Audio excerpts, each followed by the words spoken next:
Alors, amis de la débrouille, de quoi a-t-on besoin pour fabriquer ces thermomètres de frigo?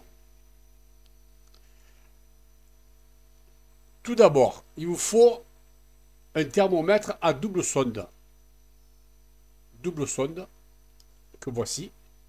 Alors, l'avantage de celui-là, si vous trouvez celui-là, c'est le mieux, hein, c'est que les sondes, vous voyez, elles sont percées, elles sont plates et percées, et on peut les fixer avec une vis à l'intérieur du frigo ou du congélateur, du réfrigérateur, pardon. Du réfrigérateur ou du congélateur. Hein, voilà, vous regardez. Elles sont là, les deux sondes. Ensuite, les deux sondes, elles se clipsent sur le module. C'est un avantage aussi. Vous pouvez les enlever et les remettre. Ensuite, ce thermomètre, il s'alimente avec une tension qui peut aller, c'est l'avantage, hein, qui peut aller de 4 volts à 18 volts.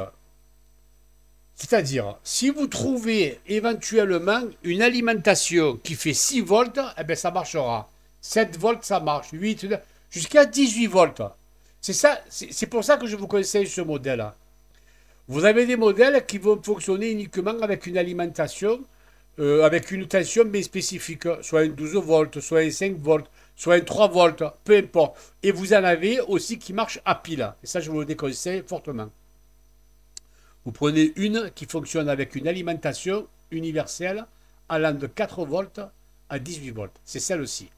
Je vous mettrai le lien en haut avec le tarif. Pourquoi c'est bien de prendre une alimentation, de prendre un thermomètre avec une alimentation universelle? Parce que vous allez récupérer une alimentation de smartphone. Si tout le monde a des vieux smartphones à la maison. Et vous avez remarqué que vous avez toujours une étiquette, l'étiquette du fabricant au-dessus. Il n'y en a aucune à l'époque, hein, je vous parle, dans les années 2000. Hein. Il n'y en avait aucune qui avait la même tension. Il y avait des 5 volts, des 8 volts, des 9 volts, des 12 volts. Aujourd'hui, elles font toutes pratiquement 5 volts 0,2. Toutes. Vous prenez cette vieille alimentation, si vous en trouvez une vieille de 9 volts, de 10 volts, de 12 volts, vous coupez, vous enlevez la fiche qu'il y a, et vous allez vous retrouver avec les deux fils, le plus et le moins. Sachez que le rouge, c'est toujours le plus. Ok? Ça, c'est gratuit. Vous n'avez pas à l'acheter. Ensuite, il vous faut une petite boîte de dérivation comme ça. Pas les grosses que je vous avais montrées dans mes anciens tutos. Mais vous prenez une petite comme ça. Pourquoi? Parce que, qu'est-ce que vous allez avoir à mettre dedans? Uniquement le module, hein, et éventuellement un mini interrupteur. Je vous expliquerai après. Alors, ça, vous allez le trouver chez Amazon. Écoutez-moi bien, 1,20 €. C'est con parce qu'ils vont vous faire payer le transport Amazon. Mais si vous avez Amazon Prime, vous ne paierez pas le transport. Et éventuellement, vous pouvez l'inclure dans un colis si vous achetez plusieurs choses. Voilà. En ce qui concerne le thermomètre de température, 1,90 € chez AliExpress. Vous le trouvez aussi chez Amazon, un peu plus cher. D'accord? N'oubliez pas de prendre un qu'on alimente avec du courant. C'est beaucoup mieux. Ensuite, de quoi vous allez avoir besoin? Il va vous falloir un thermomètre. Bon. Il va vous falloir un petit interrupteur, des tout petits mini interrupteurs comme ça. Ça vaut 30 centimes pièce. Ça. Alors, soit vous prenez l'interrupteur on-off, c'est-à-dire 1-0, marche arrêt, ou soit vous prenez un poussoir. C'est vous qui décidez. Le poussoir, c'est pas mal. Vous arrivez devant votre frigo, vous appuyez sur le bouton, le cadran il s'allume, et vous voyez vos températures instantanément, et vous relâchez. Maintenant, si vous préférez l'alimenter et le laisser alimenter en continu, il vaut mieux un bouton. Si par exemple, je ne sais pas moi, admettons que vous ayez décongelé votre frigo. Bon, et la température va être de 20-25 degrés, admettons. Une fois que vous avez fini de le décongeler, votre frigo, de tout le nettoyer, vous allez le remettre en route. À ce moment-là, vous appuyez sur le bouton 1 et vous contrôlez votre température, voir si refroidit bien. Vous avez compris? Donc, c'est vous qui voyez, ou un bouton poussoir ou un bouton marche arrêt. Ensuite, il va vous falloir, si vous avez chez vous des mini aimants, regardez, je vais vous montrer. des mini aimants comme ça. Ça aussi, vous le trouvez sur Amazon. 2-3 euros, vous en avez 50. Hein. Pourquoi des petits aimants comme ça? Vous les collez derrière la boîte, vous en collez 1, 2, 3 ou 4, comme vous voulez. Vous les collez. Ici, admettons, vous en collez un ici, un là, et ça vous permet de poser ça sur le frigo. Clac, il va s'aimanter. Première solution. Deuxième solution, imaginons que vous ayez chez vous des vieux aimants de tableau, comme j'ai moi là, vous voyez là? C'est des vieux aimants ça. Qu'est-ce que vous faites? Vous le cassez le plastique, vous récupérez l'aimant. Vous en récupérez 1, 2, 3, ce que vous voulez, et vous le collez derrière, pareil, hop, et vous aimantez ça sur le frigo. Voilà, braves gens, je vous ai dit tout ce qu'il vous fallait. En ce qui concerne le cadran de température, ce que j'avais oublié de vous dire, l'alimentation, elle ne sert pas à capter la température. Elle sert uniquement à alimenter le cadran. Le cadran, dedans, il y a un éclairage. Il faut un courant pour s'alimenter. D'ailleurs, vous allez vous en rendre compte, dès que vous allez le mettre en route avec le bouton, hop, vous allez avoir la température instantanément. Parce que lui, il aura déjà capté depuis X temps. Vous comprenez? Voilà. C'est uniquement pour l'éclairage du cadran. C'est pas pour alimenter le module qui va vous permettre d'avoir la température. Non. Voilà. Si maintenant vous trouvez un double sonde comme ça, mais ronde, c'est pas grave, on peut le prendre. Hein. C'est pareil. Hein. Après, bon, celui-là, il est bien parce qu'on peut le fixer sur la paroi. Voilà. Allez, je vous laisse. Je vous dis à plus. On va se faire une petite démonstration. OK? J'ai relié donc sur un vieux chargeur. Hein, c'est un LG. Hein. Vous vous rappelez les téléphones LG? Voilà. Donc j'ai découpé et j'ai... alors lui il est bien parce qu'il est petit et il consomme rien comme courant. C'est du 0,2 ampères. Vous vous rendez compte? 0,2. C'est même pas un demi-ampère. Et donc j'ai fait un branchement à la sauvage là. Hein, avec 2 petites pinces. Et on va voir ensemble. Et je vais vous le brancher au courant. Allez, c'est parti. Voilà. Je ne sais pas si vous voyez. Peut-être pas comme ça. Peut-être comme ça. Voilà. Vous voyez, j'ai 2 températures. Un, il me donne 22,9. L'autre, il me donne 21,8.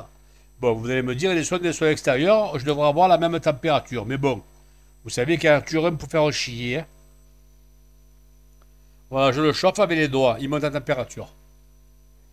Je vais chauffer l'autre avec les doigts. On va voir ce que ça donne. Pareil, il monte en température.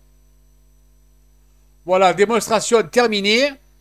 On va préparer ça dans le garage. Et ensuite, on va retourner devant les frigos pour la conclusion. Je vous dis bye bye à tout à l'heure. Amis de la débrouille, nous voilà au garage. Je vais attaquer le montage. Ok. Donc, on va percer pour mettre ici le module et ici l'interrupteur. Allez, c'est parti. Plus de commentaires.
Alors, amis de la débrouille, j'ai terminé les soudures.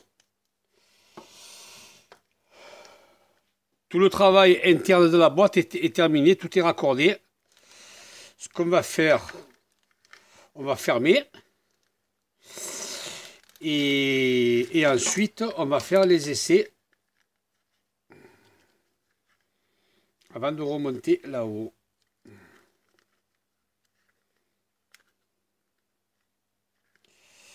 Je ne suis pas du bon côté. Voilà, là je suis du bon côté.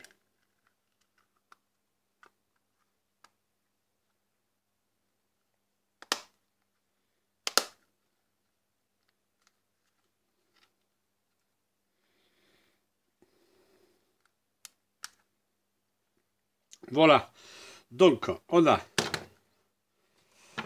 l'alimentation qui est ici, qui arrive, l'alimentation est ici, elle arrive à droite, hein, avec l'ancien chargeur de téléphone portable. Hein.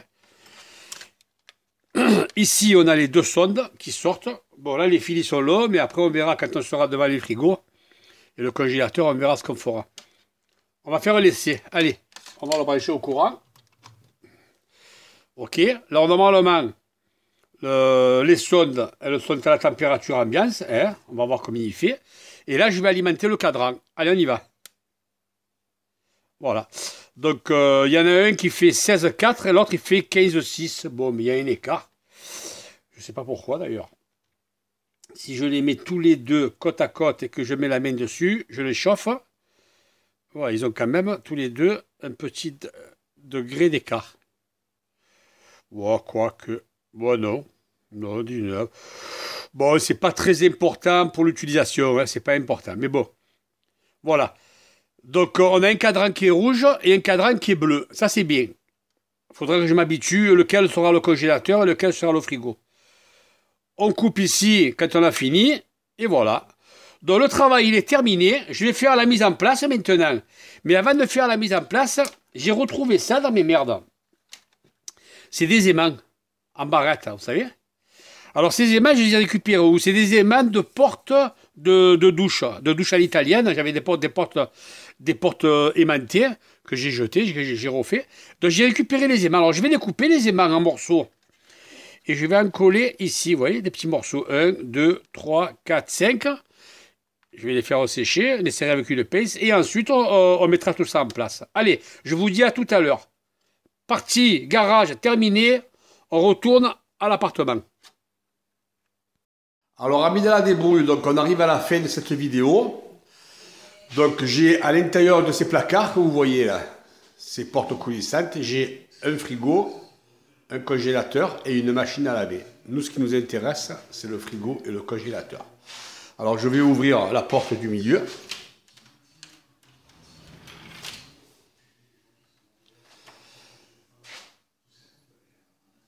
Donc là, on a le congélateur.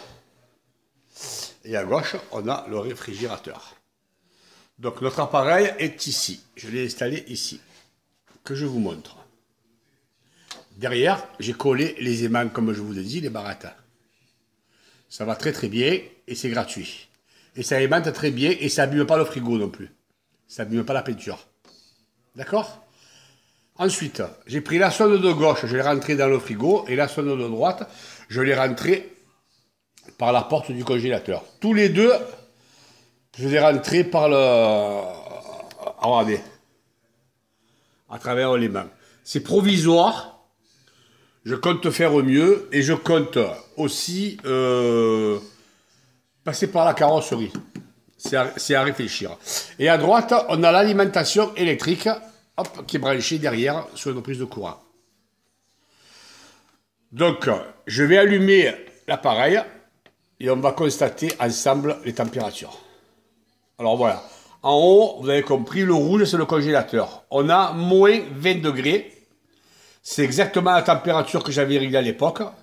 C'est un congélateur qui a 20 ans, hein, j'ai oublié de vous le dire. Plus de 20 ans même, 23 ans il a. Congélateur qui a 23 ans, qui fonctionne très bien, un congélateur armoire. Et il a déjà un thermomètre, vous le voyez ici, à aiguille. Mais comme c'est à aiguille, j'ai pas trop confiance. Alors, qui peut le plus, peut le moins. Dorénavant, j'en aurai deux. Voilà. En dessous, on a la température du réfrigérateur, 8 degrés. 8 degrés, il monte jusqu'à 10, des fois 11. Quand vous ouvrez la porte, il monte à 10, 11, et puis hop, il redescend doucement, doucement. En finale, il est à 8 degrés. 8 degrés, on peut aller jusqu'à 6 degrés, c'est bon. Moi, j'aime pas quand on descend en dessous. C'est une température de conservation très très bien, entre 6 et 10 degrés. Moins, vous vous cassez les dents quand vous buvez de l'eau, la nourriture est trop froide, c'est pas bon. Voilà, donc tout fonctionne bien. Cette vidéo, elle se termine. Je vous dis bye bye les amis, à bientôt. Pour tous ceux qui sont tombés par hasard sur ma chaîne, vous pouvez vous abonner, c'est gratuit. Et je vous dis au revoir.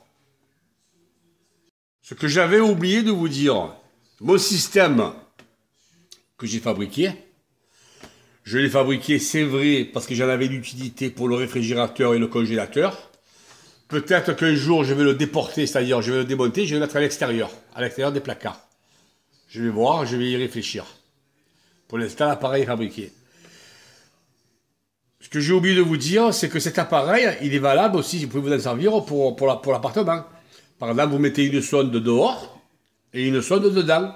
Vous fermez votre fenêtre, vous aurez les deux températures en même temps. Vous aurez la température extérieure et la température intérieure. Voilà.